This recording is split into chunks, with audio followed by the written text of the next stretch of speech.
Perkenalkan, nama saya Ellen Novita Haryanto dengan NIM 22I10003. Saya Alisa dengan NIM 22I10023. Saya Kathleen dengan NIM 22I10028. Saya Aurel, NIM 22I10039.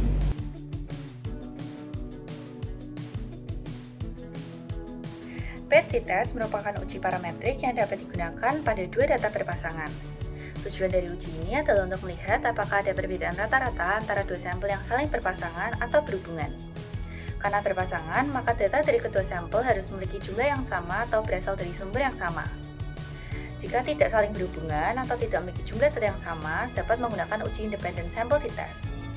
Paired t-test merupakan bagian dari analisis parametrik, sehingga hal yang pertama yang harus diperhatikan adalah datanya harus berdistribusi normal. Untuk mengetahuinya, perlu dilakukan uji kenormalan atau uji normalitas. Jika tidak terpenuhi, maka dapat menggunakan uji Wilcoxon yang merupakan analisis statistik non-parametrik.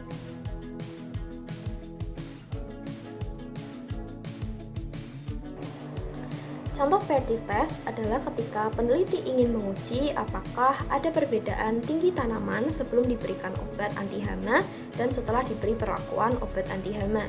Dalam hal ini, tentu saja objek yang akan diteliti merupakan objek yang sama karena kita sebagai peneliti perlu mengukur apakah ada perbedaan rata-rata nilai sebelum dan setelah diberi perlakuan. Setelah diuji kenormalannya, data yang digunakan telah normal, maka data ini bisa diuji menggunakan metode paired t-test. Pada video kali ini, kita menguji apakah ada perbedaan pada berat kentang sebelum mengalami perendaman dan setelah mengalami perendaman dengan air garam dan air gula.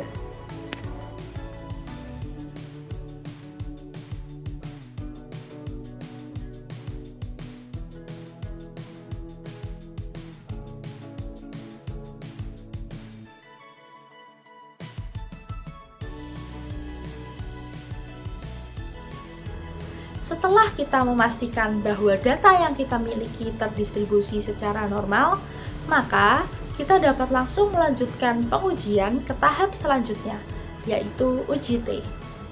Dengan data yang sama, kita dapat langsung klik Analyze, lalu kita pilih Compare Means, dan kita pilih lagi bagian Paired Samples t-test.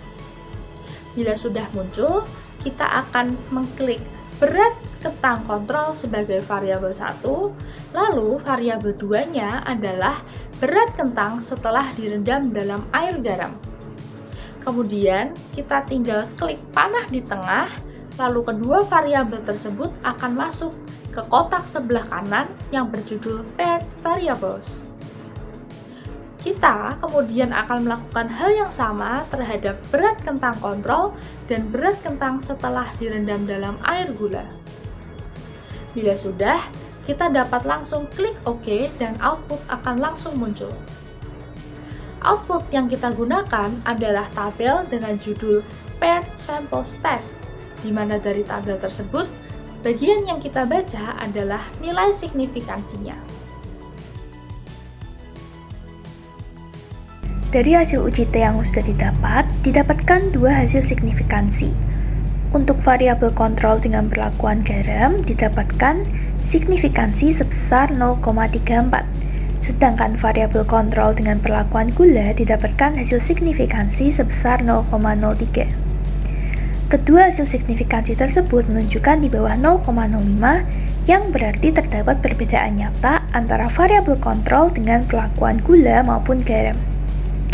Sehingga dapat disimpulkan bahwa perlakuan perendaman dengan gula maupun garam secara efektif dapat menurunkan berat kentang atau penyusutan kentang selama perendaman.